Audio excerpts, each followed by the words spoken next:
My name is Holly Wright. I'm 32 years old, and if there's one thing I've learned about the world, it's that some people only love you when you're useful to them.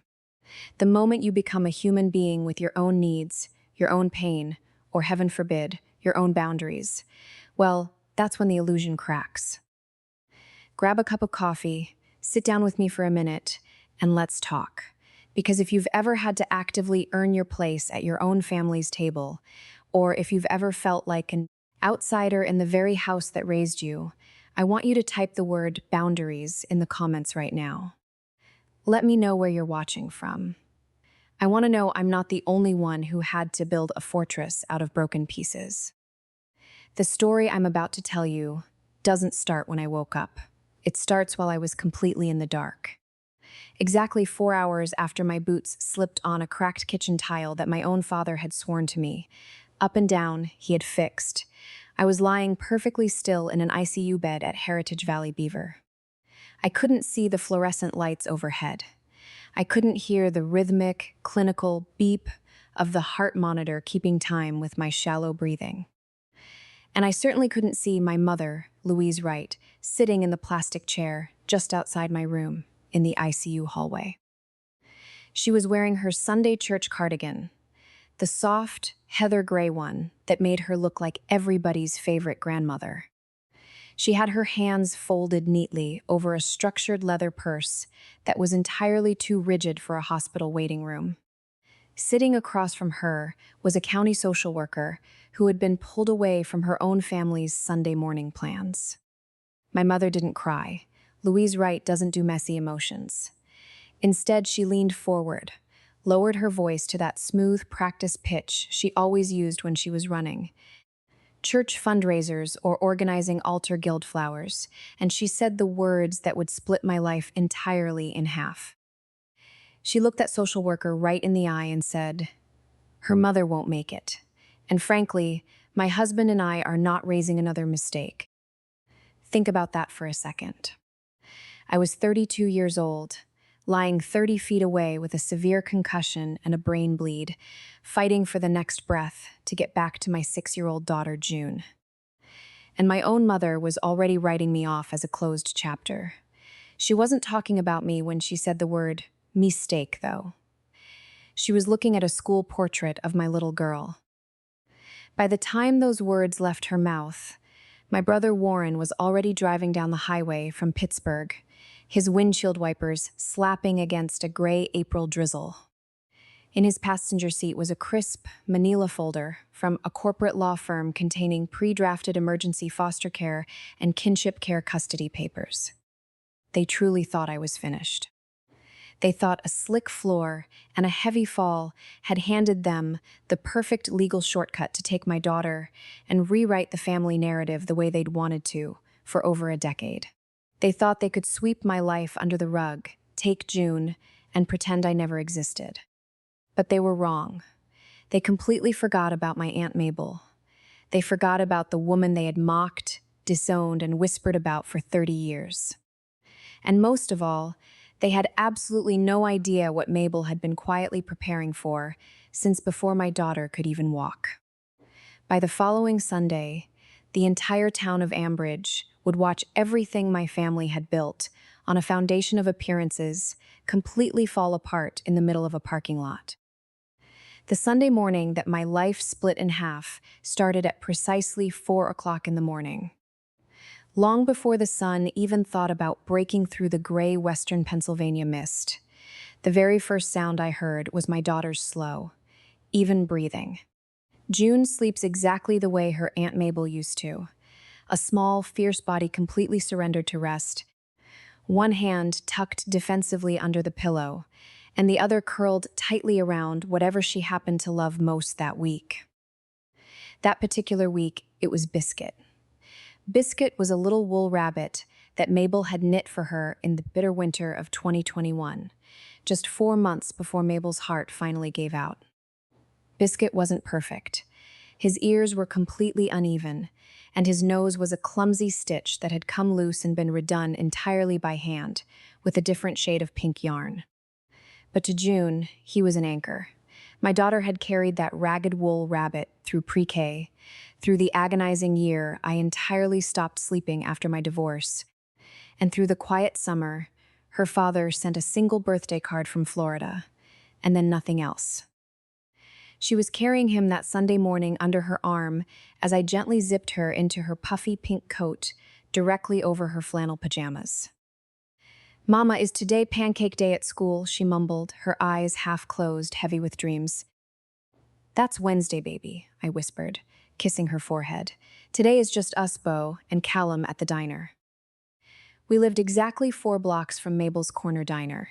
The walk down Maplewood Avenue was pure habit.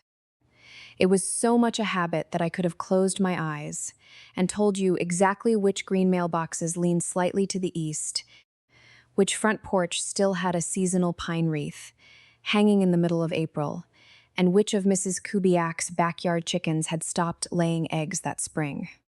My daughter didn't hold my hand on those walks anymore. She was growing up. Instead, she held Biscuit tightly against her chest, but she stayed close to my side. Children have a funny way of doing that.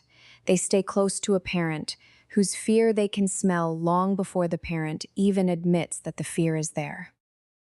I remember telling her that morning that I loved her more than anything else in the entire world.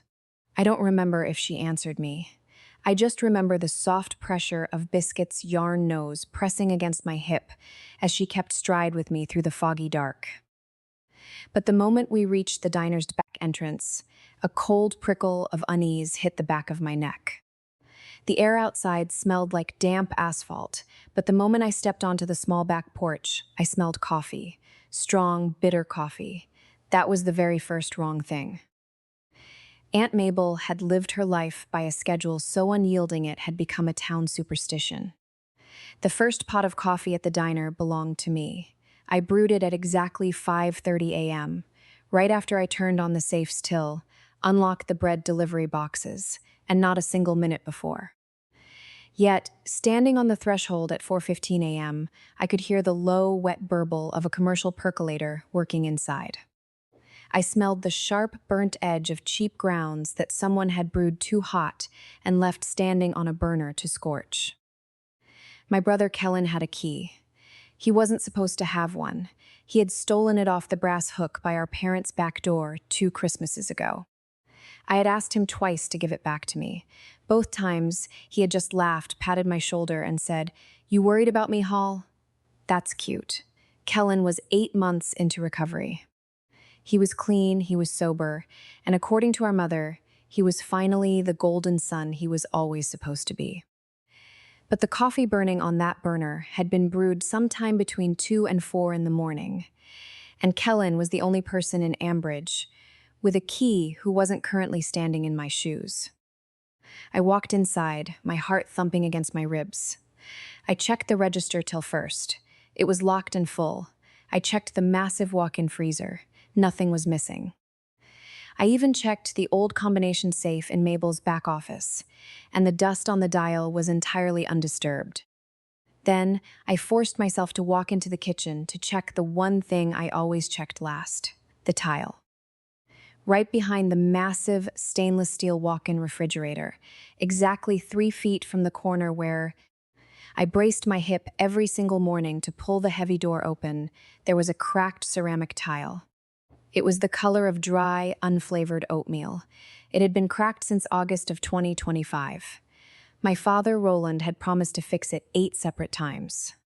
The Saturday before, he had finally shown up at the back door with a plastic bucket, a scraper, a tub of black construction epoxy, and the heavy smell of Miller Lite already thick on his breath at 10 in the morning. "It's done, Holly?" He had barked over the phone the next day, before I could even look at it. "Stop worrying your mother about it. I'm your father. I know how to seal a floor." I bent down in the dim kitchen light, balancing on the balls of my feet, and touched it. The tile was still completely fractured. He hadn't replaced anything. He had simply smeared a messy, thick strip of black epoxy along the jagged fissure, like a man trying to dress a deep stab wound with a piece of cheap duct tape. When I pressed my palm against the corner, the ceramic still lifted a millimeter, releasing a tiny, muffled hiss of trapped air. Water from the ice maker's slow spring drip, from the nightly mop buckets, from years of hidden condensation, was still pooling underneath it, rotting the subfloor beneath our feet. I stood up, wiping my damp palm on my jeans, making a mental note to bypass my father entirely and buy a bag of proper thin-set mortar at the hardware store on Tuesday. I grabbed the heavy plastic mop bucket, filled it with hot water, and wheeled it over, positioning it right next to the refrigerator door. I turned around to reach for the yellow kitchen gloves on the utility shelf. The last thing I ever smelled was the bitter burnt coffee Kellen had left behind on the burner. My boot caught the edge of the lifting oatmeal tile. My weight shifted into empty air, and the room violently tilted sideways. The physical sensation of a bad fall is funny because it doesn't happen with a roar. It happens in absolute silence. 1 second, you're thinking about a grocery list or a hardware store run, and the next, your relationship with gravity has completely ended. I remember the sharp sound of my boot heel snapping against the edge of that loose oatmeal-colored ceramic tile. The sudden, violent trajectory of my shoulder hitting the stainless steel corner of the walk-in fridge, and then nothing. Just a deep, heavy blackness that felt like sliding into frozen water. I was told much later by Bo Redmond that he found me at exactly 6:15 a.m. Bo wasn't even scheduled to work the line until 2 in the afternoon that day. But life has a strange way of putting the right people in the right rooms at the exact moment the world collapses. That morning, his 6-year-old son, Callum, had come down with a vicious 24-hour stomach bug. His wife had practically begged Bo to sneak out of the house early, just to grab a quiet cup of coffee and clear his head before Callum woke up crying, and the chaotic day truly began. Bo let himself in through the front glass door, the little brass bell chiming in the empty diner. He called out my name once. He called it a second time, louder, his voice echoing off the empty vinyl booths. When nothing answered but the low, wet hum of the refrigerator compressors, Bo felt a cold knot form in his stomach. He told me later that he checked the kitchen last. He checked it last because, in all the decades he had flipped burgers and prepped home fries, the kitchen was the one place in Mabel's Corner Diner that had never once hurt a single soul. He found me lying flat on my back, unconscious, with the sharp corner of the walk-in fridge directly above my head. Bo didn't panic. He's a veteran, and he's lived through enough sudden chaos to know that panic is just an expensive way to waste time. He dropped straight to his knees on that damp floor, dialed 911 on his cell phone, and held my hand. 911, this is Bo Redmond at Mabel's on Maplewood, he said, his voice steady even though his fingers were shaking. My friend is down. She's breathing, but she's completely non-responsive. You need to hurry. While the distant sirens began to wail through the foggy morning streets of Ambridge, Bo looked down at my hand and realized he didn't know what to do about June. June was still asleep in her puffy pink coat in the back office. Bo didn't have my mother Louise's phone number, and to be completely honest, he didn't want to have my mother's number. He knew exactly what kind of ice ran through that woman's veins. So, instead of calling my blood family, he flipped through the emergency contact card I kept pinned above the diner's ordering spindle.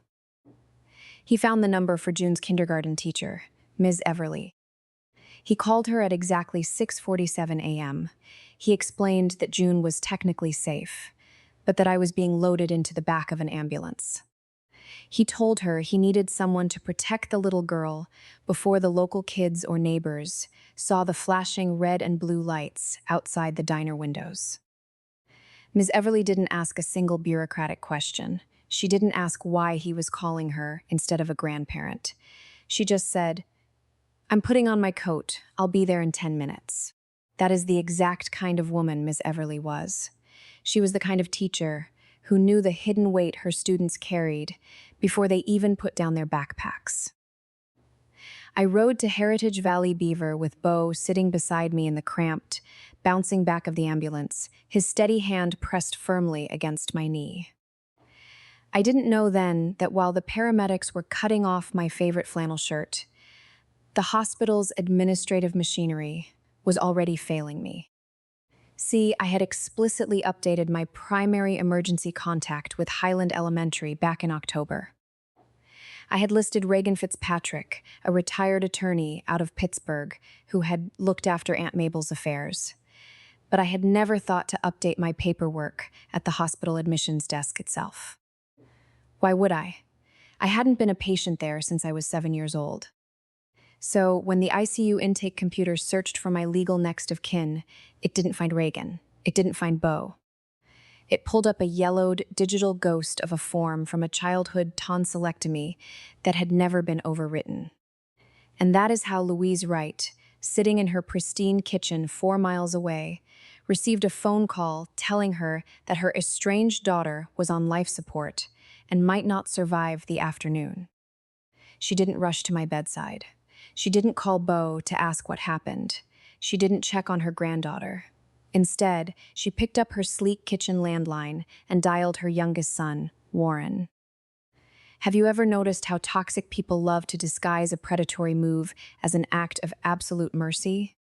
If you've ever had a family member look you in the eye, smile, and completely strip away your dignity while claiming they're just doing what's best for you, I want you to drop a comment right now. Share a small piece of your story. Because watching the people who share your blood calculate your destruction with a smile on their faces is a specific kind of pain that leaves a permanent scar. At exactly 9:15 that Sunday morning, just 4 hours after my head had struck the concrete behind the walk-in fridge, my mother walked into the ICU waiting room. She wasn't alone. My brother Warren was walking a half step behind her, and he wasn't dressed for a hospital visit. He was wearing a dark, tailored charcoal suit. It was Sunday morning, but he looked like he was heading straight into a high-stakes board meeting. In his lap, tightly gripped between his manicured fingers, was a thick manila folder. As Beau watched from the corner of the waiting room, Warren opened that folder on the plastic table, pulling out crisp, white documents one by one. Beau, being the observant man he is, leaned slightly over the back of a chair to look at the top sheet. Right there, printed in tiny, faint ink in the upper right-hand corner, was a digital printer timestamp. The timestamp was dated 2 months ago. Let that sink in for a moment.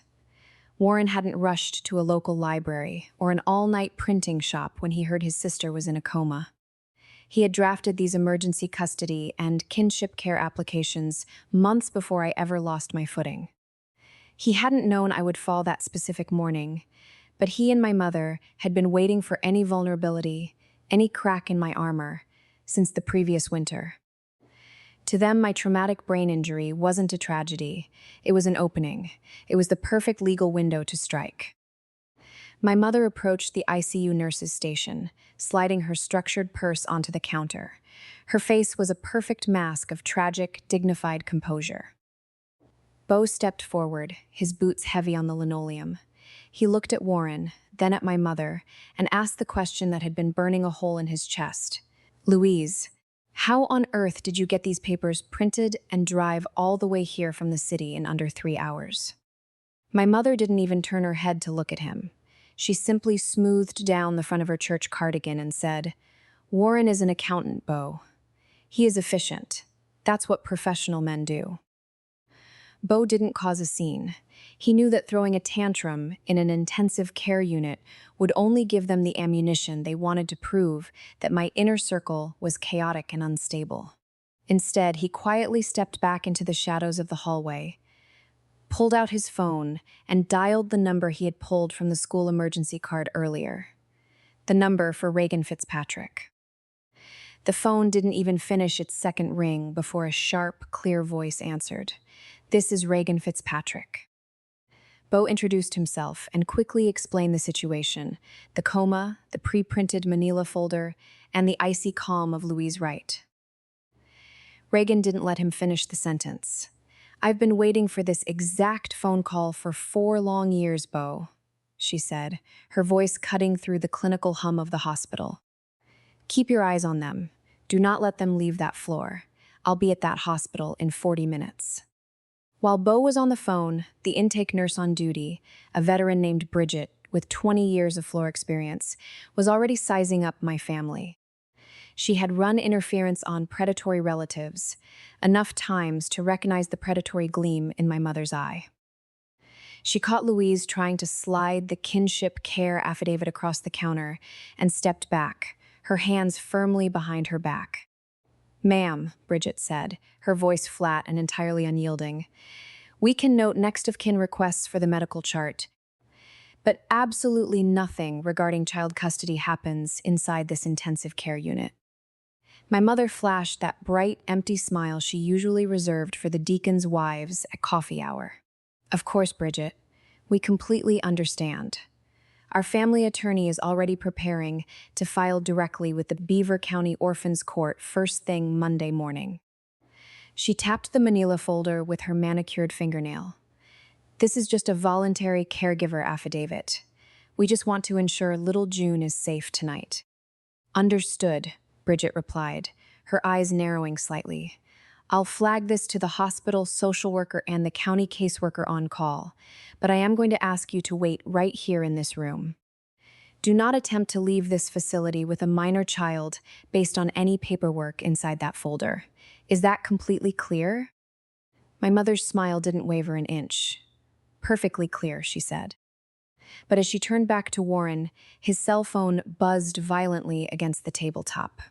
He didn't pick it up. He just flipped it face down. But Beau had already caught a glimpse of the glowing lock screen. The text message was from a name Beau didn't recognize yet, Braxton Whitmore-esque, and it read, "On my way. Bringing the Monday filing draft." The county caseworker, Nora Ashford, arrived at exactly 10:40 that Sunday morning.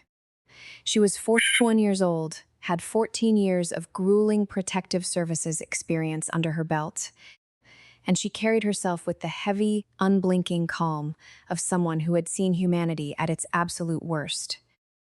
Taped to the upper corner of her state-issued tablet was a small laminated white sticker that read, "This device may record for case documentation per Beaver County CYS Policy 4.2. Subjects will be verbally informed." She showed the sticker directly to my mother. "Mrs. Wright, before we begin this intake interview, please note that our conversation may be recorded for official case documentation. Do you consent to proceed?" "Yes, of course," my mother said, her voice instantly dropping into that sweet, tremulous pitch she used for public displays of piety. "Please, we just want to protect our beautiful grandchild." The tiny green recording light on the tablet was already glowing. Nora opened her digital notebook, looked at my mother, then at Warren, and finally down at the pre-printed manila folder resting on the table. "Mrs. Wright," Nora began, her stylus poised, "walk me through your current relationship with your daughter Holly." If you have ever listened to a toxic parent describe you to a stranger, you know exactly what happened next. When my mother spoke about me, she sounded like an employer reading a resume she thoroughly disapproved of. She told Nora that I had always been difficult, that I was an unfortunate, reckless surprise late in her marriage, and that I had made choices at 17 that permanently fractured the family's peace. She described Mabel's Corner Diner, the business that had kept a roof over my daughter's head, as nothing more than the final poor decision in a long line of them. Nora's face remained entirely unreadable as she took notes. "And your granddaughter June? Tell me about her." "June is a beautiful child," my mother said without a shred of hesitation. "But she has been raised, if I'm being completely honest, in absolute chaos. Holly has severe emotional issues, deep attachment issues. Ever since her marriage ended, she simply hasn't been stable." Nora looked up from her screen, her eyes locking onto my mother's. "Mom, when was the last time you had unsupervised time with June?" My mother paused for a fraction of a second too long. "I would. Need to check my personal calendar." "Would that be recent, Mom? Within the last 6 months?" "June is very attached to her mother," Louise deflected smoothly. "We respect that boundary. We primarily see her at formal family gatherings." Nora scrolled down her tablet. "Mrs. Wright, According to the records provided by Highland Elementary, June's emergency contact list contains exactly one name, Reagan Fitzpatrick. You are not listed. Warren Wright is not listed.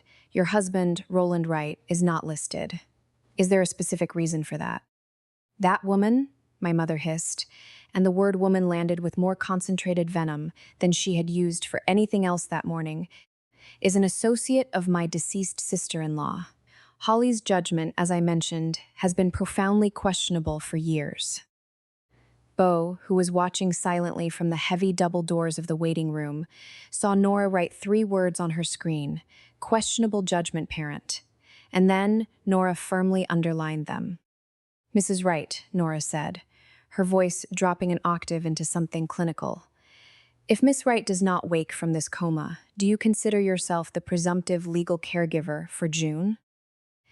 The expensive Montblanc pen my brother Warren had been spinning between his fingers slipped, rolling off the arm of the chair and hitting the linoleum floor with a sharp click.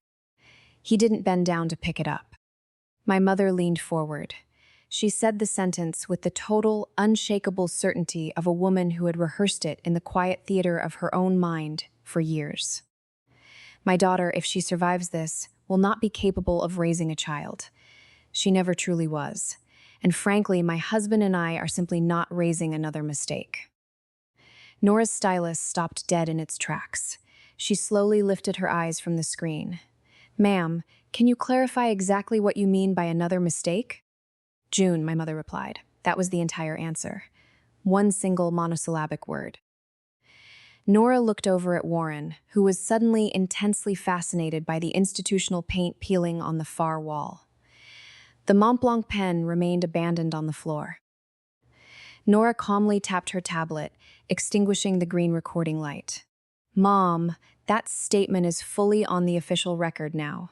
I'm going to consult with Ms. Wright's attending physician and Ms. Fitzpatrick before I file any emergency petitions with the court.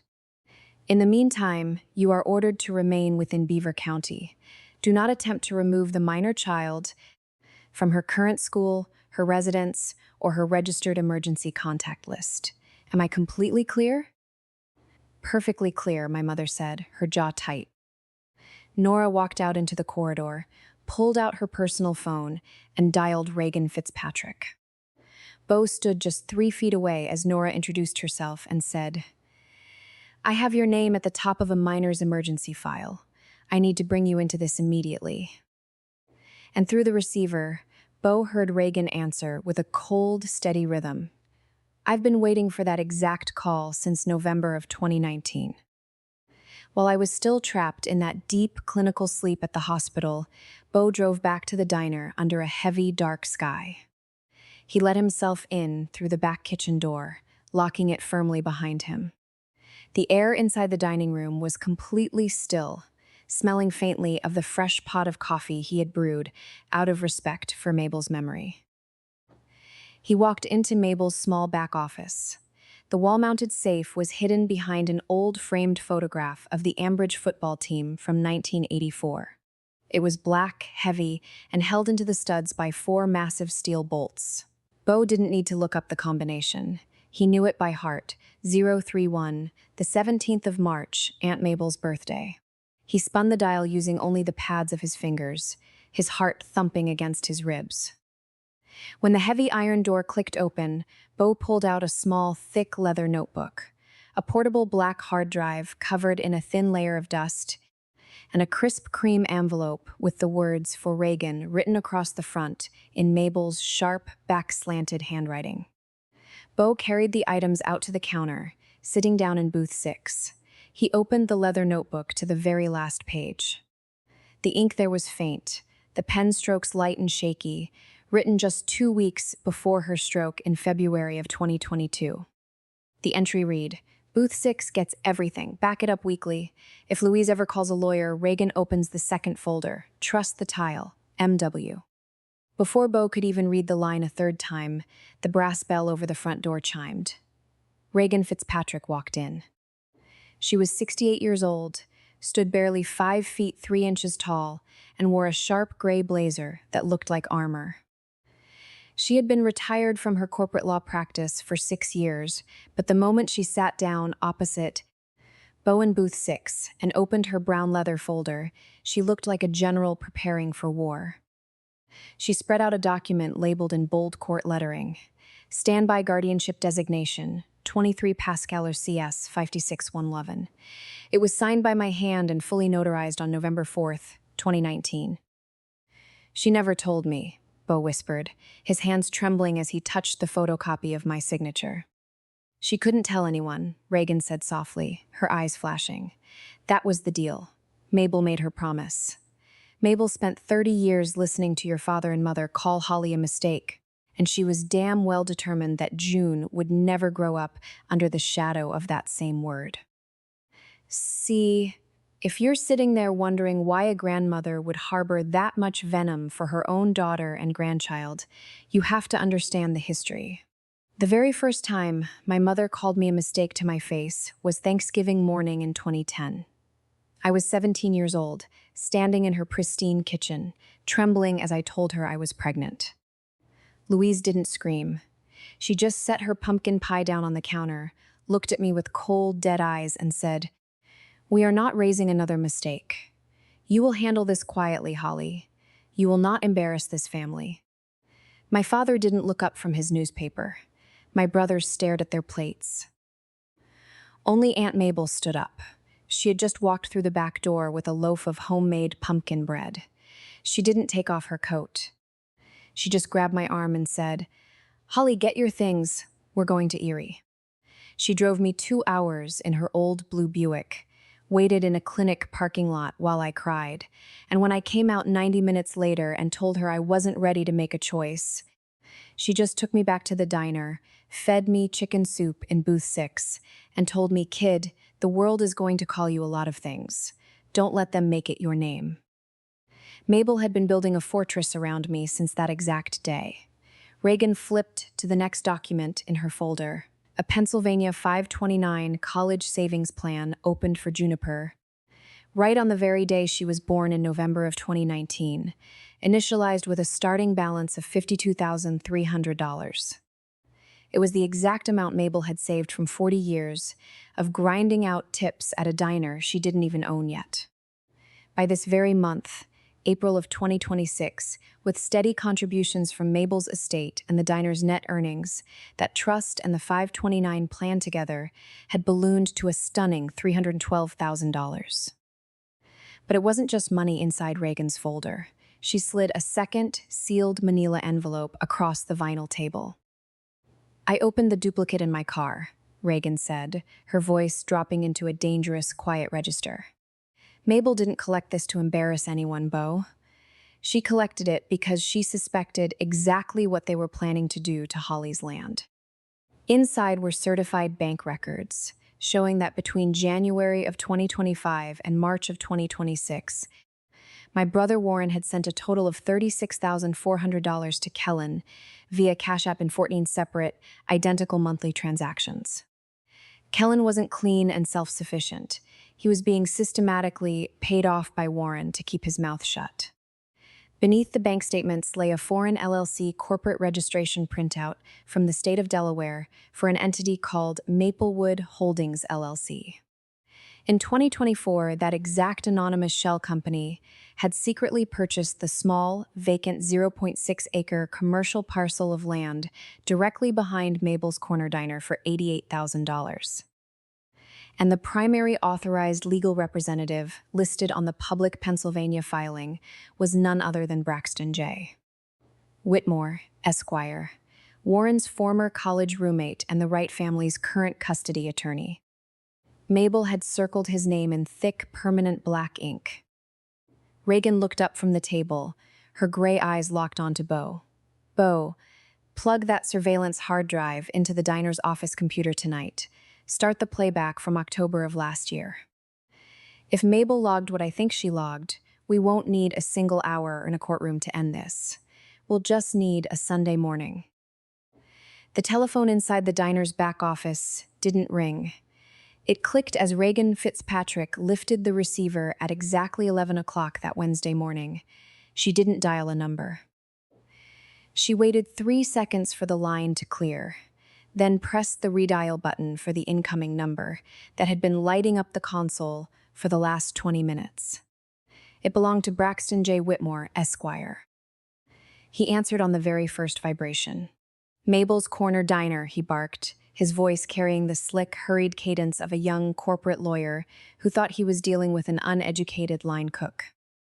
"This is Braxton Whitmore. I am legal counsel for the Wright family regarding the emergency asset and custody petition of Holly Wright. I need to speak with the general manager immediately to verify known corporate assets before our Monday morning filing." Reagan didn't blink. She sat in the dim light of the office, the leather folder spread open over her lap like a map of a minefield. "You are speaking to the manager, Mr. Whitmore," she said, her voice dropping into a dangerously calm, measured rhythm. "This is Reagan Fitzpatrick. I am the trustee of record for Mabel Wright's estate, the corporate entity of this diner, and the primary legal standby guardian for Juniper Wright." There was a long, dead silence on the line. It lasted exactly 8 seconds.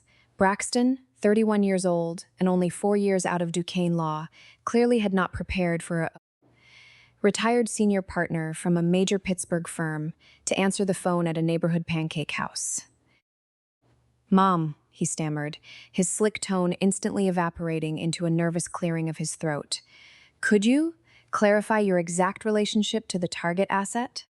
"I'll clarify several things for you, Braxton," Reagan said, and the use of his first name landed like a heavy hand on his shoulder. "Do you happen to have a pen handy?" A faint shuffle of papers echoed through the receiver. "Ah, yes, ma'am. Go ahead." "Good," Reagan continued, her voice clipping along with absolute precision. "You graduated from the University of Pittsburgh in 2018 with a bachelor's in finance. You shared an apartment in South Oakland with Warren Wright for 2 years. You were admitted to the Pennsylvania bar in 2022, and you are currently a solo practitioner operating out of a shared suite downtown. Is any of that data incorrect?" "No, ma'am," he whispered. "Excellent. Then let's talk about your corporate filings. On Monday morning, I pulled the Beaver County Recorder of Deeds, specifically Deed Book 2024, page 4188. It details a 0.6-acre commercial parcel located directly behind this diner, purchased in September of 2024 for $88,000 by an entity called Maplewood Holdings, LLC. When I cross-referenced that with the Pennsylvania Department of State's foreign LLC registrations, I found your signature listed as the sole authorized representative for that Delaware-registered entity. Are you familiar with that specific filing, Braxton?" The silence returned heavier this time. "Because right after that," Reagan said, her voice hardening just a fraction, "I pulled the annual conflict disclosure form you filed with the Pennsylvania Bar Association for 2025. Your legal and financial interest in Maplewood Holdings, LLC is completely missing from that document. Am I mistaken, or is that a direct violation of Rule 1.7 regarding concurrent conflicts of interest?" "Ma'am." Braxton's voice was completely flat now, stripped of all its artificial legal posture. "Let me map out the diagram for you, son," Reagan said, leaning back in her chair. "You are currently retained by Louise and Roland Wright to file an emergency custody and guardianship petition over a minor child, using their daughter's medical emergency as your legal grounds. The explicit intent of that petition, as stated by your clients to a state caseworker on a recorded line, is to declare Holly Wright incompetent so that Warren Wright can take control of this diner's property that happens to be directly adjacent to a commercial parcel you secretly own through an undisclosed shell company. You are using a fraudulent custody petition to execute an insider land grab for your college roommate, and you didn't even have the sense to scrub your name off the state registry. Do you need me to file the disciplinary complaint myself, or do you see where this road ends?" "What? What do you want?" Braxton choked out, the sound of his office chair violently scraping against the floor visible through the phone line. "I don't want anything," Reagan said coolly. I'm 68 years old, I'm fully retired, and I have absolutely nowhere I need to be on a Monday afternoon. You have exactly two choices, Mr. Whitmore. You call Louise right now, and you formally withdraw as counsel from every single matter touching this family. Or you sign your name to that orphan's court, petition on Monday morning, and I make one single phone call to the disciplinary board at 2 o'clock Monday afternoon. You choose. He didn't answer. He simply hung up the phone. 10 minutes later, inside a luxury SUV parked in the lot of Heritage Valley Beaver, my mother's cell phone rang. She answered it on the second ring, expecting her victory speech. "Braxton, is it finalized?" "Ma'am," Braxton's voice came through the speaker, exhausted, shaking, and utterly broken. "What on earth have you and your son signed me into? Do you have any idea what you've done?" "Excuse me?" my mother said, her posture stiffening against the leather seat. "I am withdrawing from your representation effective immediately," he stammered, his words spilling out in a panicked rush. "I am sending a formal withdrawal letter to the bar this evening. I strongly advise you and Warren to seek separate counsel from separate firms immediately. And if you have any sense left at all, you will not walk into that courthouse on Monday morning. Goodbye, Louise." The line went dead. My mother slowly lowered the phone, her face turning the exact shade of dry oatmeal. Warren climbed into the driver's seat a moment later, turning the key in the ignition. "Braxton's finalizing it, right?" he asked, shifting into reverse. "Monday morning we sign?" "He's not," my mother whispered, her hands shaking as she dropped her phone into her rigid purse. "He withdrew. He's writing the bar tonight." Warren's hands gripped the steering wheel until his knuckles went entirely white, but he didn't curse. He didn't look at her. He just stared out at the gray hospital walls and said, "It's fine. We reset. Sunday is the pancake breakfast. The whole town will be there." The first Sunday of May arrived with a sky so clear it looked like polished glass. For 4 years, Mabel's Corner Diner had held an annual pancake breakfast in its expansive asphalt parking lot to honor the memory of a woman who had spent 36 years feeding the soul of Ambridge. It wasn't just a restaurant promotion, it was the town's living memorial. Every cent dropped into the plastic donation buckets went straight into the Mabel Wright Scholarship Fund, a trust managed quietly by Reagan Fitzpatrick, to award a small educational grant to a deserving 5th grader from Highland Elementary. I was still trapped inside the walls of the hospital that morning. I had finally woken from the deep darkness on Thursday, but by Sunday my body was still a map of deep purple bruises, and my speech was slow, heavy, and forced. The doctors had flatly refused to let me leave my room, but Reagan had just patted my hand, given me a tight, dangerous smile, and whispered, "Then we'll bring the breakfast to you, kid." At exactly 10 o'clock, Beau walked into my ICU room carrying a sleek silver laptop. He plugged it into the hospital wall, bypassed the standard clinical display, and pulled up a crystal-clear live stream that Wayne Prescott's photographer had set up on the diner's local Wi-Fi network. I watched everything unfold from a vinyl chair, holding a lukewarm cup of hospital tea, my heart slamming against my ribs. Through the screen, I saw roughly 180 of our neighbors standing on the sunlit asphalt. Long white folding tables had been set up in neat rows, and the giant outdoor griddles were already smoking with the sweet, rich scent of vanilla batter.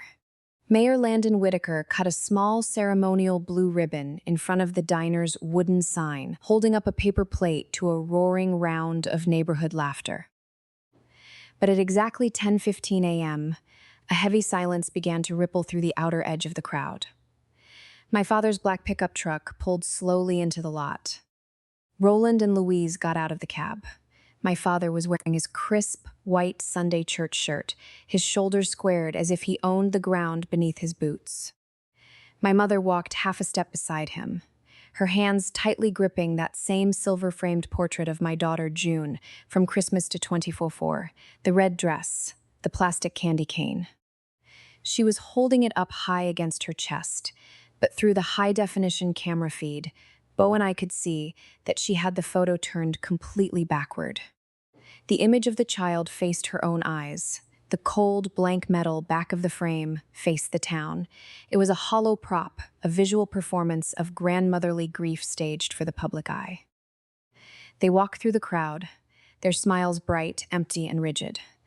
My mother stopped to corner a group of young school moms, her voice carrying across the asphalt as she began a practice speech about the tragic necessity of temporary kinship care for our poor little girl. One of the moms, Colleen Kubiak, the woman who lived 4 blocks away and kept a seasonal wreath on her porch year-round, gently but firmly pulled her arm away from my mother's reach.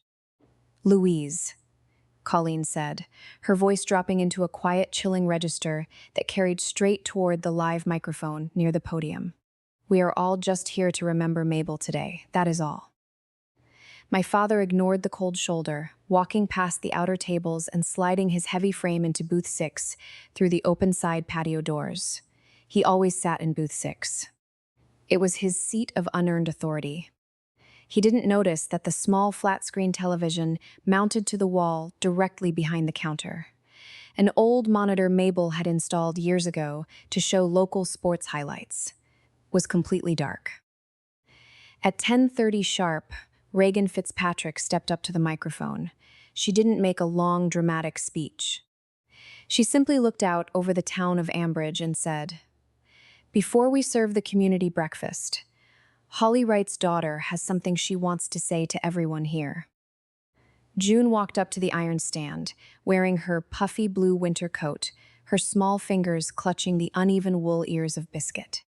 She adjusted the heavy metal microphone downward, took a deep, trembling breath, and said exactly 7 words into the warm morning air. "I love my Aunt Mabel. Booth 6. She turned around and walked straight back into Reagan's waiting arms. The crowd offered a quiet, confused round of applause, their eyes darting between the little girl and the old diner windows.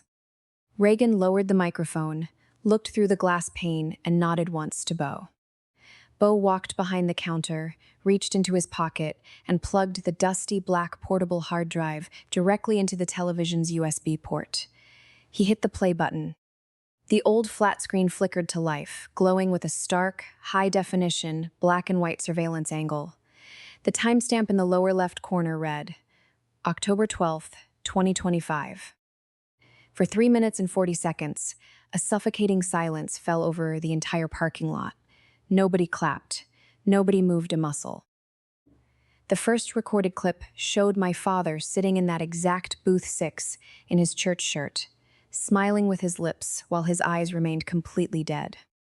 He was pointing a thick finger out the window toward my daughter, who was playing on the grass. That stupid, reckless accident kid of Holly's. His recorded voice boomed through the diner's external speakers, clear as a bell. "God love her, but she's got her mother's rotten temperament. One of these days, Holly's going to break down running this dump, and Warren will finally take the land off her hands." The screen cut to the second clip, December 15th, 2025. My mother was leaning across the vinyl table of booth 6, her face inches away from June's terrified little eyes. Her manicured fingers were digging hard into my daughter's tiny forearm. "Don't you ever dare tell Mommy about the pinch, June."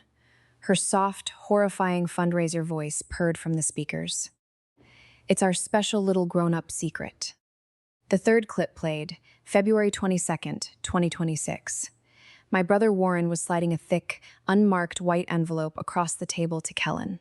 "Same amount next month, brother," Warren muttered, checking his watch. "Just keep your mouth completely shut about the Maplewood LLC filings. Mom and Dad don't ever need to know where your rent money is actually coming from." And finally, the screen cut to the ultimate betrayal, dated just 6 weeks before my fall. My father was laughing into a mug of coffee. "That stupid, cracked tile under the kitchen fridge," he told my mother. "I told her it's fully fixed, but it ain't. She's going to lose her footing in that kitchen sooner or later, and the second she does, Warren takes the deed, and the kid comes to live under our roof." My mother's recorded voice answered without a hint of hesitation. "About time. We were never raising another mistake."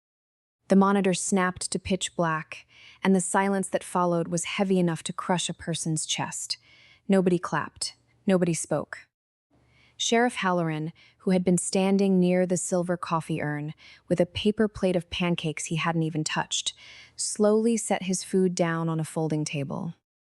He wiped his palms on his trousers, walked directly over to Wayne Prescott, and tapped the reporter's notebook.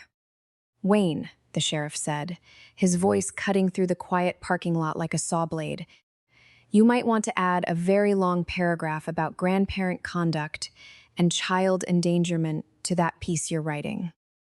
Wayne didn't look up. His pen was already flying across the paper. "Way ahead of you, Sheriff," he muttered.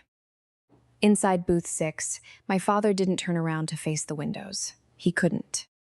He just sat there, staring into his empty mug, while the entire town he had spent his life lying to stared at the back of his neck.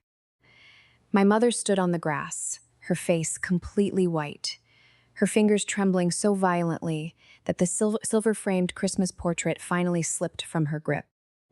It clattered face down against the asphalt, the glass shattering into 100 tiny pieces. Reagan Fitzpatrick stepped toward the microphone one last time. She didn't scream, and she didn't point a finger.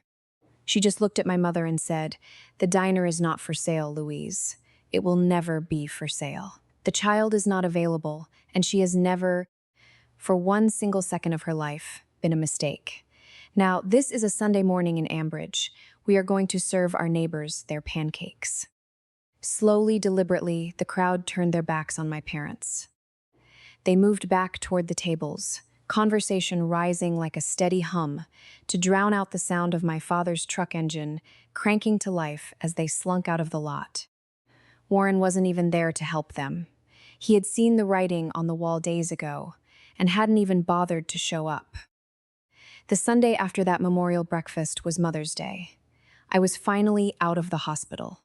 I was slow, my steps were heavy, the black stitches at the base of my skull bit whenever I turned my head too fast, and the deep bruises on my hip were still the color of overcooked eggplants. I couldn't stand at the commercial griddle for longer than 20 minutes without my knees shaking. But Mabel's Corner Diner opened its doors at exactly 5:30 sharp anyway, because that's what Mabel would have done. June sat in booth 6 with a big box of crayons, carefully coloring a photocopy of an old pencil drawing Aunt Mabel had made back in 1995. Reagan sat right across from her, quietly typing away on a new legal brief while taking slow bites of a single piece of plain buttered toast. Biscuit sat on the table between them, his one uneven ear propped up against a white porcelain coffee mug. Before the morning rush started, I walked into the back kitchen and stood right behind the walk-in refrigerator. I looked down at the floor. Where that broken, oatmeal-colored ceramic tile had been, the one my father had tried to hide with a messy strip of cheap black epoxy, there was now a brand new ceramic tile. It was set perfectly level with the rest of the floor, surrounded by clean, gray grout.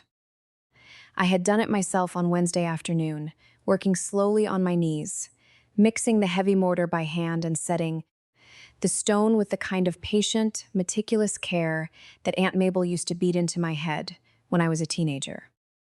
It wasn't a quick fix. It wasn't a cosmetic lie dressed up to look like a repair. It was actual mortar. It was real work. My brother Kellen had called me once from a burner number the night before. He didn't offer a grand excuse, and he didn't ask for money. He just said, "I'm sorry, Hall. I owe you a lot, and I don't have any of it right now." I just took a deep breath, looked at my daughter through the kitchen window, and said, "Get yourself to a meeting, Kel." It was more than we had said to each other in 10 years, but it was a start. Before I let you go today, I want to say one small thing about who this story is really for. Somewhere tonight, there is a lonely child sitting in a quiet living room, listening to the people who share their blood tell them that they aren't enough, that they're a burden, or that they're a mistake. And somewhere else out there, a dedicated teacher, an aunt, a nurse, a neighbor, or an old retired attorney with a heavy leather folder is quietly writing that exact child away out of the dark. If you are one of those silent guardians, thank you. This channel is the place where the rest of us find you. Drop a comment below and tell me who stood in the doorway for you when your world fell apart. Subscribe if this story hit close to your heart, because my Aunt Mabel kept a promise from beyond the grave that I never could have kept all by myself. And this is exactly what her work looks like when it's finally finished.